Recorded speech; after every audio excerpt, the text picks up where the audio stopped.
Hello বন্ধুরা, আসসালামু আলাইকুম। পাপড়ি মাশরুম অ্যান্ড অ্যাগ্রো ফার্মের পক্ষ থেকে সবাইকে শুভেচ্ছা। আশা করি সবাই ভালো আছেন। একজন শ্রদ্ধেয় উদ্যোক্তা জানতে চেয়েছেন, এখন তো জুন জুলাই মাস, অনেক গরম, এখন কি খড়ের সিলিন্ডার বানানো উচিত? আমরা যেখান থেকে প্রশিক্ষণ নিয়েছি, জেলা কৃষি অফিস থেকে, ওখান থেকে বলেছে এখন খড়ের সিলিন্ডার বানানো একদমই ঠিক না, সব নষ্ট হয়ে যাবে। দেখুন, আপনি যেখান থেকে শিখেছেন তারা বিগত বছর অনুযায়ী যেটা বলেছেন সেই অনুযায়ী ঠিক আছে, কিন্তু বর্তমান ওয়েদার অনুযায়ী সেটা ঠিক নেই। একটা সময় ছিল জুন জুলাই মাস মানেই অতিরিক্ত তাপমাত্রা, প্রায় 12 থেকে 15 দিন প্রায় 40 আপ থাকতো। কিন্তু গত বছরও কিন্তু এই সময়টাতে শুধুমাত্র বৃষ্টিই ছিল। সেই পূর্বের আবহাওয়ার হিসাব করলে বর্তমানে সেই আবহাওয়ার সাথে কোনো মিল নেই।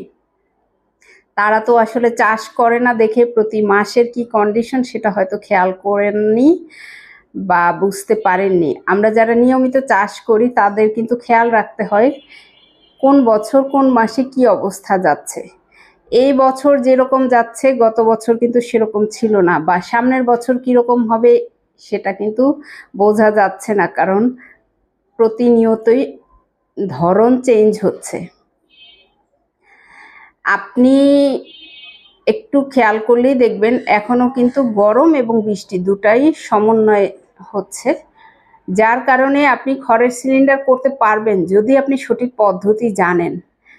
তবে সেকেন্ড অপশন রাখতে হয়। ফার্স্ট অপশন আপনি স্পন থেকেই চাষ করবেন, এবং যেহেতু সিলিন্ডারে উৎপাদন বেশি হয়, আপনার অ্যাভারেজে যদি আপনি 10টা সিলিন্ডারও করেন আপনার 10টাই নষ্ট হবে না যদি আপনি সঠিক পদ্ধতিতে করতে পারেন।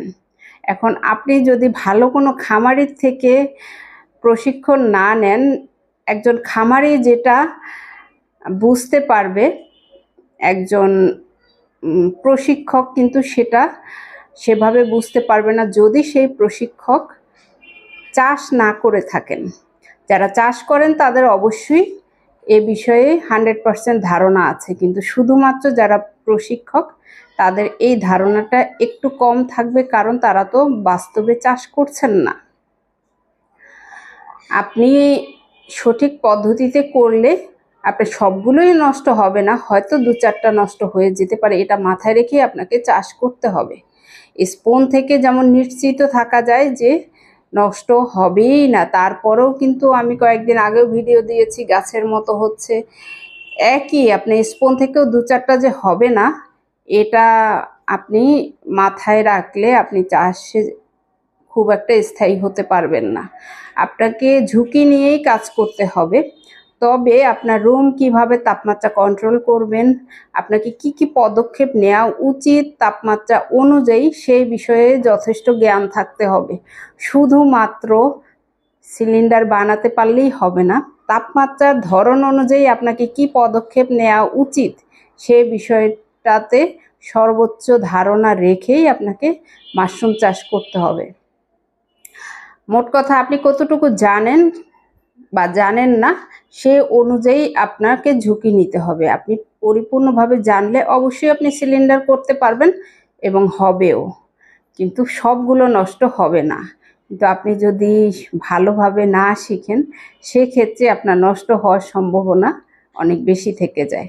আশা করি আমি বোঝাতে পেরেছি যে আপনার এখানে জানার বিষয়, বোঝার বিষয়, তাপমাত্রার সাথে আপনাকে ম্যাচ করতে হবে কি করণীয়, এই বিষয়টা জানলেই আপনি চাষে যথার্থ সার্থক হবেন, এছাড়া ঝুঁকি থেকে যায়।